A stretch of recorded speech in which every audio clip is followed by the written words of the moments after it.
Sistem saraf. Sistem saraf adalah sistem kompleks yang berperan dalam mengatur dan mengoordinasikan seluruh aktivitas tubuh. Sistem ini memungkinkan Anda untuk melakukan berbagai kegiatan, seperti berjalan, berbicara, menelan, bernapas, serta semua aktivitas mental, termasuk berpikir, belajar, dan mengingat. Ini juga membantu Anda mengontrol bagaimana tubuh bereaksi dalam keadaan darurat. Selanjutnya yaitu fungsi dari sistem saraf. Secara umum, sistem saraf pada manusia memiliki beberapa fungsi. Fungsi tersebut adalah 1. Mengumpulkan informasi dari dalam dan luar tubuh, atau fungsi sensorik. 2. Mengirimkan informasi ke otak dan sumsum tulang belakang. 3. Memproses informasi di otak dan sumsum tulang belakang atau fungsi integrasi. Dan yang keempat, mengirimkan informasi ke otot, kelenjar, dan organ sehingga dapat merespon dengan tepat atau disebut dengan fungsi motorik. Berikut struktur dari sistem saraf. Struktur sistem saraf yaitu 1. Badan sel. Badan sel yaitu bagian terbesar dari sel saraf atau neuron. Fungsi dari badan sel yaitu untuk menerima impuls dari dendrit dan kemudian meneruskannya ke akson. Badan sel terdiri dari inti sel dan sitoplasma. 2. Dendrit. Dendrit yaitu serabut sel saraf yang bentuknya bercabang-cabang dan berukuran pendek. Bagian ini merupakan perluasan dari badan sel. Fungsi dari dendrit yaitu untuk menerima serta menghantarkan impuls ke badan sel. 3. Akson. Akson yaitu serabut sel saraf panjang yang merupakan penjuluran dari badan sel bagian sitoplasma. Akson disebut juga sebagai neurit. Fungsi dari akson yaitu untuk menghantarkan impuls saraf dari sel ke neuron atau jaringan lainnya. Setiap neuron biasanya terdapat satu akson. 4. Nukleus. Nukleus yaitu inti sel saraf yang berfungsi untuk mengatur aktivitas dari neuron. 5. Sel Schwann, yaitu jaringan yang berfungsi untuk menyediakan makanan untuk akson serta proses regenerasi akson. 6. Selubung mielin, yaitu selubung lemak yang tidak bisa menghantarkan impuls atau sebagai isolator. Fungsi dari selubung mielin yaitu untuk melindungi akson dari benturan atau kerusakan. Yang ketujuh yaitu nodus Ranvier, yaitu bagian akson yang tidak terbungkus oleh selubung mielin. Fungsi dari nodus Ranvier yaitu untuk mempercepat transmisi impuls saraf. Yang kedelapan yaitu sinapsis, yaitu titik temu antara ujung akson pada neuron satu dengan ujung dendrit pada neuron lainnya. Setiap sinapsis terdapat celah sempit yang dinamakan celah sinapsis. Pada ujung akson di setiap sinapsis terdapat kantong yang dinamakan bulbus akson.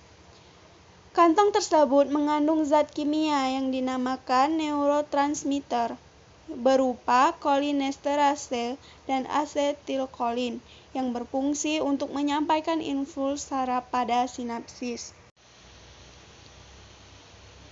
Sel saraf berdasarkan fungsinya dibagi menjadi 3, yaitu 1. Sel saraf sensorik.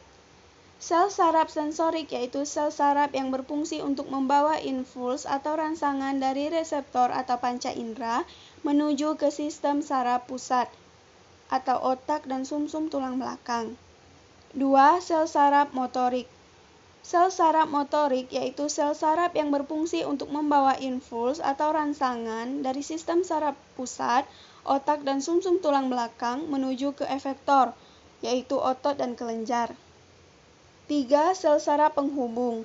Sel saraf penghubung yaitu sel saraf yang berfungsi untuk menghubungkan impuls atau rangsangan dari sel saraf sensorik ke sel saraf motorik. Sel saraf penghubung banyak ditemukan di dalam sumsum tulang belakang dan otak. Selanjutnya yaitu sel saraf berdasarkan bentuknya juga dibagi menjadi 3. Yang pertama yaitu sel saraf bipolar, yaitu sel saraf yang mempunyai 2 juluran pada bagian badan sel yang saling berlawanan, di mana satu juluran adalah dendrit dan juluran yang lainnya adalah akson, tersusun dari akson dan dendrit. Sel saraf bipolar bentuknya agak lonjong atau elif. Sel saraf ini merupakan sel saraf penghubung yang berguna untuk menghubungkan berbagai sel saraf di dalam sumsum tulang belakang dan otak. Yang kedua, sel saraf unipolar, yaitu sel saraf yang hanya memiliki satu juluran pada bagian badan sel yang kemudian membelah menjadi 2 cabang, di mana satu cabang menuju ke neuron sensorik saraf spinal dan cabang yang lainnya menuju ke perifer, sehingga bentuknya seperti huruf T. Sel saraf ini merupakan sel saraf sensorik yang berguna untuk membawa sinyal dari sistem saraf perifer atau bagian tubuh menuju ke sistem saraf pusat. Dan yang ketiga, yaitu sel saraf multipolar, yaitu sel saraf yang mempunyai satu akson yang bisa bercabang dan 2 atau lebih dendrit. Sel saraf ini merupakan sel saraf yang paling banyak dan umum ditemui. Sel saraf multipolar bentuknya multigonal. Sel saraf ini berperan sebagai motoneuron yang membawa sinyal dari sistem saraf pusat menuju ke bagian tubuh yang lain, seperti kulit, otot, atau kelenjar. Kemudian, cara kerja dari sistem saraf.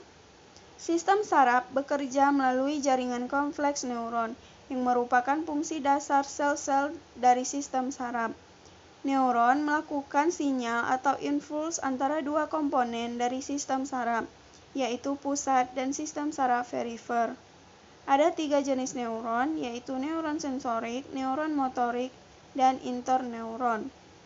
Neuron sensorik mengirimkan rangsangan atau impuls yang diterima dari alat indera ke otak dan sumsum tulang belakang. Informasi yang disampaikan ke otak kemudian memproses rangsangan tersebut dan mengirimkannya kembali ke bagian lain dari tubuh, memberitahu mereka bagaimana bereaksi terhadap jenis tertentu dan stimulus. Neuron motorik bertanggung jawab untuk menerima sinyal dari saraf otak dan sumsum tulang belakang dan mengirim mereka ke bagian lain dari tubuh.